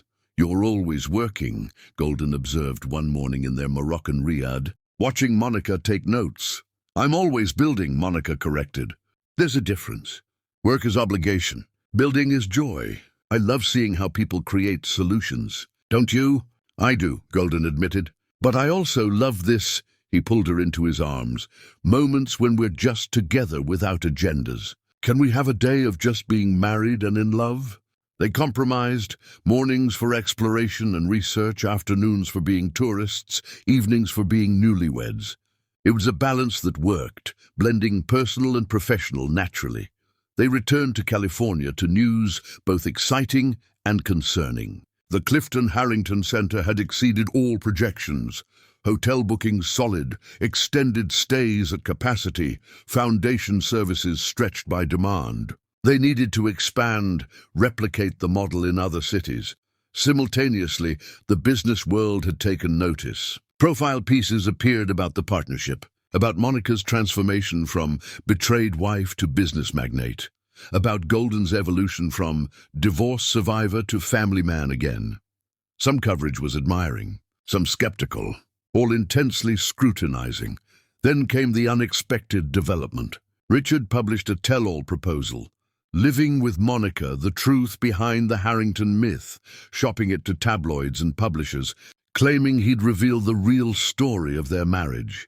He's claiming you were secretly wealthy the whole time, that you orchestrated your own downfall to gain sympathy and position for inheritance, Temperance reported, voice tight with fury. He's painting himself as victim of your long-term scheme. It's complete fiction, but some publishers are interested. Monica felt old anger stirring, but pushed it down. Can we stop it legally? Possibly. We could argue defamation, seek an injunction, but that gives him publicity. Alternatively, Temperance paused, smiling. We could buy the publishing company and kill the book that way. Or we could do something simpler, Monica suggested. Let me tell the real story first. A genuine memoir, not sensationalized, just honest. My journey from motel to here, lessons learned, how I rebuilt. If that's already out there, his version becomes obviously false. Over next months, Monica worked with a ghostwriter to craft her story, not hiding pain or betrayals, but framing them as forge rather than destruction. She included her grandmother's letters with permission. She detailed business strategies learned and implemented. She acknowledged mistakes and growth. The book, Rising: One Woman's Journey from Devastation to Dynasty, became an unexpected bestseller. Women saw themselves in Monica's story. Not the wealth necessarily, but the betrayal, the rebuilding, the choice to become powerful rather than bitter. Book clubs read it. Business schools used it as a case study. The Foundation's profile grew exponentially. Richard's tell-all, when it finally appeared in a third-tier tabloid, looked petty and desperate. His claims were so easily disproven by public records, and Monica's honest accounting, that even sympathetic readers dismissed them. The story died within a week. He tried to destroy you one more time, Golden observed, and you turned it into a triumph instead. Your grandmother would be so proud, but the book's success brought complications. Monica became a public figure. Requests for speaking engagements, interview requests, women reaching out with their own stories. The Foundation's work expanded beyond California, with women from across the country seeking assistance. The Harrington-Clifton Partnership began opening centers in other cities: Seattle, Portland, San Diego, Denver.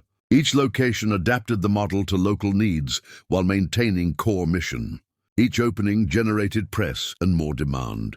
Monica found herself traveling constantly, splitting time between business operations and foundation work. Golden traveled when possible, but increasingly, they were managing separate empires while trying to maintain their partnership. We need to be careful, Golden said one night after they'd been apart 2 weeks despite being married less than a year. The work is important, but so are we. Let's not build an empire at the expense of our relationship. They adjusted, designating certain weeks as travel-free, certain evenings as work-free, certain conversations as off-limits for business. It wasn't perfect, but it was sustainable, a conscious choice to protect their relationship. 3 years after the center's opening, the Harrington Foundation had grown into a national organization with regional offices, partner organizations, and a reputation for genuine impact. Monica had become one of the most recognized businesswomen in the country, her face appearing on magazine covers. But success brought scrutiny. Competitors questioned the Foundation's finances, suggesting money meant for services was being siphoned into the corporation. Former employees sold stories about toxic positivity and unrealistic expectations. Every decision was examined, criticized, defended, and debated. This is the price of visibility, Temperance explained, during a particularly brutal media cycle. The more successful you become, the more people want to tear you down. Your grandmother dealt with this constantly. She learned to ignore it and let her work speak. Monica tried to follow that advice, but it was exhausting. Every morning brought new articles, new accusations, new defenses needed. She found herself spending more time managing perception than doing actual work. I miss the early days, she admitted to Golden, when it was just us and a vision, before it became this massive thing everyone has opinions about. We can scale back, Golden offered. Consolidate rather than expand. Focus on doing a few things excellently rather than many things adequately. Is that giving up? Monica asked. No, it's being strategic about impact. Your grandmother built slowly, carefully, ensuring quality at every step. Maybe we've been growing too fast, trying to help everyone immediately instead of building sustainable systems. They made the decision together. No new centers for 2 years. Instead, they'd focus on strengthening existing locations, improving services, training leadership, building infrastructure, supporting long-term growth. It was countercultural in a business environment, rewarding constant expansion, but it felt right. The other major decision was more personal. Simone appeared at the Foundation's headquarters one morning, looking diminished and desperate in shocking ways. The woman who'd once been elegant and cruel now looked worn down by time and consequence. "I need to talk to you," she said when Monica's assistant tried to turn her away. "Please, 5 minutes." Against better judgment, Monica agreed. They met in her office, and for a long moment neither spoke. "I've been in therapy," Simone finally said, "working through why I did what I did. And my therapist said I needed to make amends." She paused, struggling. "I destroyed you. I took your life apart systematically because I was jealous and convinced myself I deserved it more. There's no excuse. I'm sorry." Monica studied the woman who'd once been her best friend, looking for insincerity. All she saw was exhaustion and genuine remorse. "Why now?" she asked. "Why does your apology matter now, years later?" "It probably doesn't," Simone admitted. "Not to you. But it matters to me, to knowing I acknowledged what I did and didn't hide from it. You don't owe me forgiveness. You don't owe me anything. I just needed to say I'm sorry and that I see now what I took from you."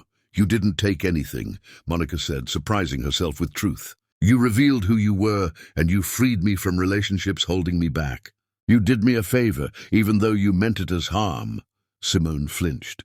"I'm broke, Monica. Alone, working a job I hate, living in a studio, watching your success from a distance, and knowing I could have been part of it if I hadn't been so cruel and stupid. I'm not asking for help.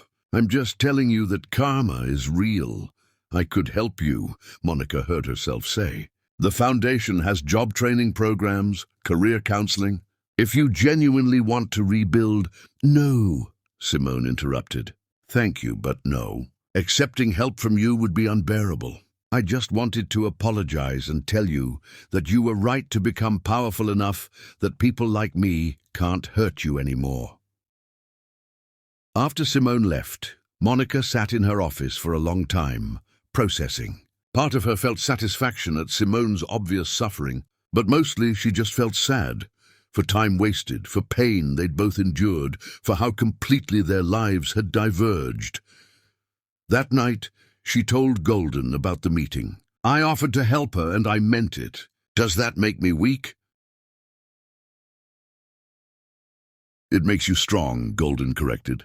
"Revenge is wanting her to suffer. Strength is being able to help despite what she did. You've transcended her completely. That's the real victory." As their 3rd anniversary approached, Monica and Golden took stock, 8 centers operating successfully, hundreds of women helped, a business partnership generating profit and purpose, a marriage that had survived scrutiny and stress. "I want us to have a family," Monica said one morning over coffee. "Not just the daughters you already have, but our own children. I want to build something beyond business. I want to create life together." Golden's face transformed with joy. "I've been hoping you'd want that. I wasn't sure, given everything you'd been through." "They are now," Monica assured him. "I want daughters who grow up seeing what's possible. I want to create the kind of family my grandmother never got to have, one based on love and mutual respect." But pregnancy proved difficult. 2 miscarriages in the first year. Devastating losses, bringing back painful memories. "Maybe this isn't meant to be," she said after the 2nd loss, curled in Golden's arms, crying in ways she hadn't cried in years. "Or maybe it's just difficult," Golden said gently. "Difficulty doesn't mean impossibility. We can try again or explore other options, adoption, surrogacy, fostering, or we can choose to be satisfied with the family we already have. Whatever you need, I'm with you." They decided to try once more with medical support and realistic expectations. And finally, miraculously, it took. The pregnancy was carefully monitored, nerve-wracking, full of worry and hope. When the ultrasound revealed twins, both girls, Monica cried with joy and terror. "I don't know how to do this. How to be a mother, how to raise daughters. We'll figure it out together," Golden assured her. "The same way we figured everything else, with love, patience, and refusal to let fear stop us." The twins were born healthy, beautiful, perfect. Monica held them and felt her heart expand in ways she hadn't known were possible. These were her daughters, her legacy, the future she'd built not despite devastation, but because of it. As she looked at Golden holding one baby while she held the other, surrounded by chosen family in the hospital room, Monica thought about the journey from motel room to mansion, from erased to essential, from broken to rebuilt. Her grandmother had been right about everything. The devastation had been necessary. The suffering had shaped her. The inheritance was more than money. It was transformation, permission to become powerful. And now, holding her daughters, Monica understood the final piece. This was why she'd survived. Not just to build empires or help others or prove her worth. She'd survived to create this, a family built on real love, real partnership, real joy. Everything else had been preparation for this moment, and it was worth every painful step. Chapter 10. The Final Triumph. The Harrington estate gardens exploded with late spring blooms, and Monica walked through them with her daughters toddling beside her, small hands gripping hers with determined independence. They were almost 3 now, these miraculous girls who taught her that love could be simple and uncomplicated. "Mama, look!" Her daughter Evangeline, named for the grandmother she'd never meet, pointed at a butterfly landing on roses planted generations ago. "Beautiful," Monica agreed, scooping her up. "Just like you." Her other daughter, Celeste, tugged at her dress. "Daddy coming?" "Soon. He's finishing a meeting, then he'll be here for lunch." This was her life now, mornings with her daughters. Afternoons split between foundation and business, evenings with Golden planning their future. The chaos of earlier years had mellowed into something sustainable, something that felt like genuine happiness. The foundation had grown, but carefully. 12 centers now, strategically located, exceptionally run. They'd turned down expansion opportunities that didn't align with mission, focused on depth rather than breadth. The Harrington Corporation remained profitable, its properties maintaining the reputation Evangeline had established. Monica had become someone she barely recognized from those motel room days, powerful without being cruel, successful without being ruthless, happy without being naive. She'd learned to hold space for complexity, to acknowledge that people could hurt her without that hurt defining her. Her mother lived in the care facility still, her health stabilized, her bitterness gradually softening. They talked occasionally now, careful conversations acknowledging the past without dwelling in it. Her mother would never be who Monica had needed, but she'd become someone Monica could tolerate and occasionally feel affection for. Her sister had become a genuine friend, their relationship rebuilt on adult choices rather than childhood obligation. They had coffee regularly, traded parenting advice, celebrated victories without competition. Richard and Simone had faded into complete irrelevance. Monica heard occasionally that they'd split years ago, both struggling with consequences of choices. She felt neither satisfaction nor sympathy, just profound indifference. They were strangers now, people she'd once known, but who had nothing to do with her current life. That was the real victory. Not making them suffer, but genuinely not caring whether they suffered or not. They'd become so insignificant to her happiness that their existence barely registered. The Foundation's anniversary gala was approaching, their 10th annual celebration. Monica was preparing a speech about the journey, about lessons learned, about what came next. She wanted to talk about resilience without making it sound simple, about success without making it sound inevitable. In her grandmother's study, Wallace found her working on the speech, surrounded by Evangeline's letters and photographs. "You look just like her," Wallace said softly. "Not just physically, but the way you sit, the way you think through problems. Your grandmother would be so profoundly proud." "I hope so," Monica said. "Some days I still feel like I'm pretending." "That's called being human," Wallace assured her. "But for what it's worth, you're more than qualified. You've built on what Evangeline started and made it better. She created sanctuaries. You created systems. That's evolution."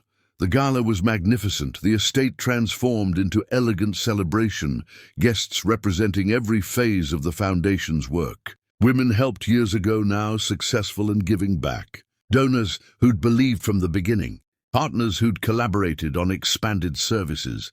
Golden stood with Monica greeting guests, their daughters playing nearby under their nanny's supervision. They'd become known as a power couple people admired, genuine partnership. Mutual support, obvious affection. As Monica took the stage, she looked out at the crowd and felt overwhelming gratitude. 10 years ago, she began, I was living in a motel room, convinced my life was over. I'd lost everything, my marriage, my home, my job, my sense of worth. I felt erased, invisible, convinced I'd never matter again. She paused, letting the weight settle. Then my grandmother gave me an impossible gift.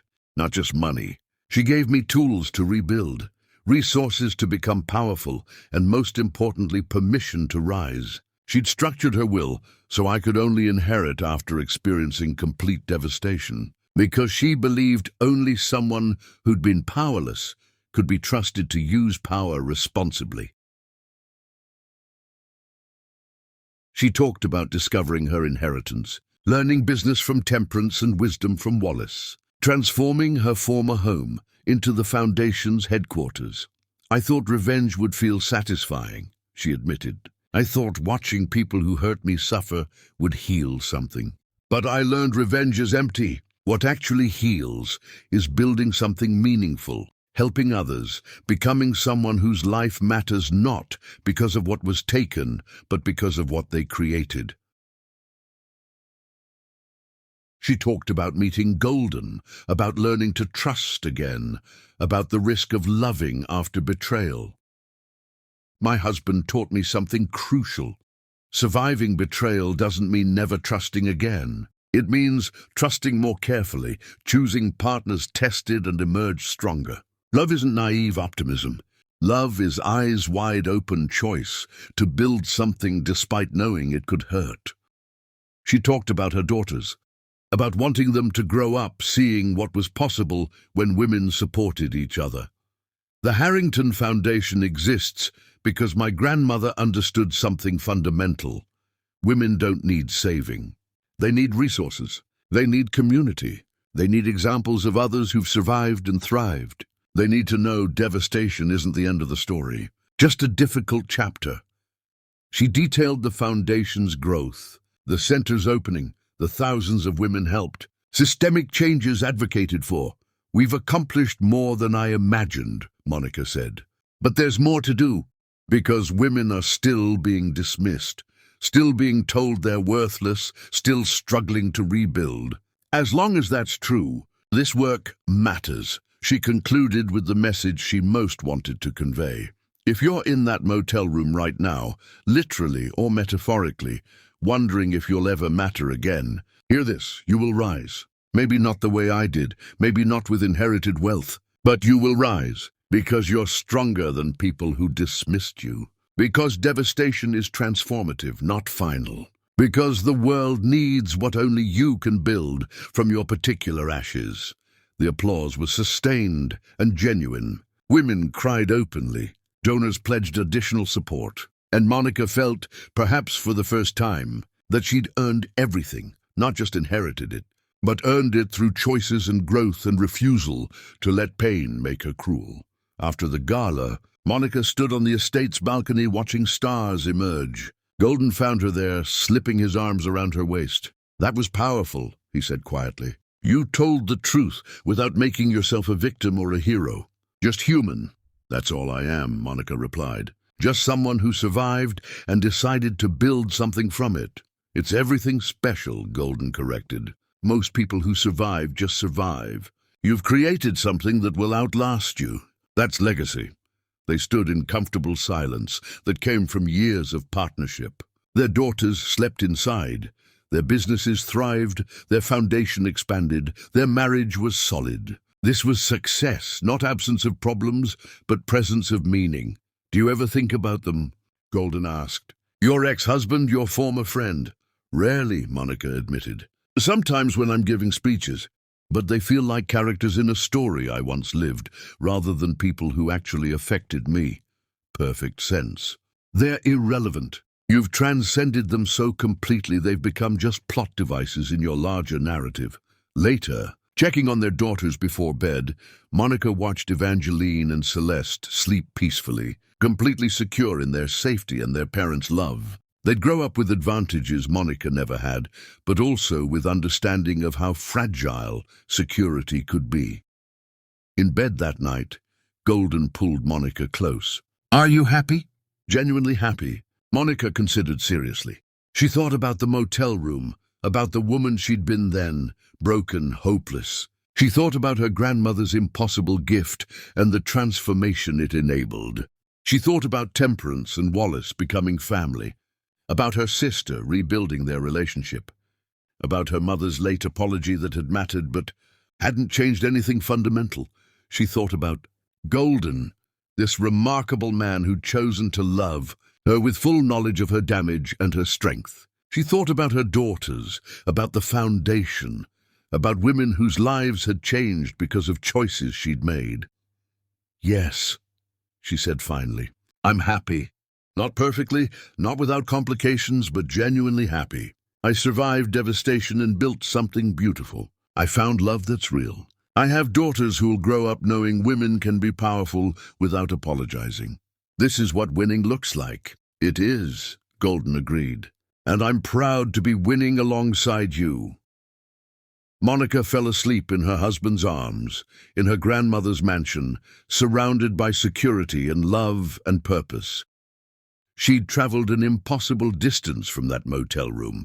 She'd become Monica Evangeline Harrington Clifton, businesswoman, philanthropist, mother, wife, survivor who'd chosen to transform rather than stay destroyed. She'd proven devastation wasn't the end, just a chapter that made the rest possible. Her ex-husband was irrelevant. Her former best friend was forgotten. Her mother had apologized too late to change their relationship. The people who'd dismissed her had been proven catastrophically wrong. But none of that mattered as much as this. She'd become someone who built rather than destroyed, who helped rather than hurt, who loved carefully but genuinely. She'd created family by choice, empire with purpose, legacy that would outlast her. She'd risen, not despite the fall, but because of it. The devastation had been the forge, and what emerged was stronger, wiser, more beautiful than what had been broken. Her grandmother had been right about everything. Women like them, women who'd been broken and dismissed, didn't just survive, they thrived. They built, they rose, and nothing could ever pull them down again.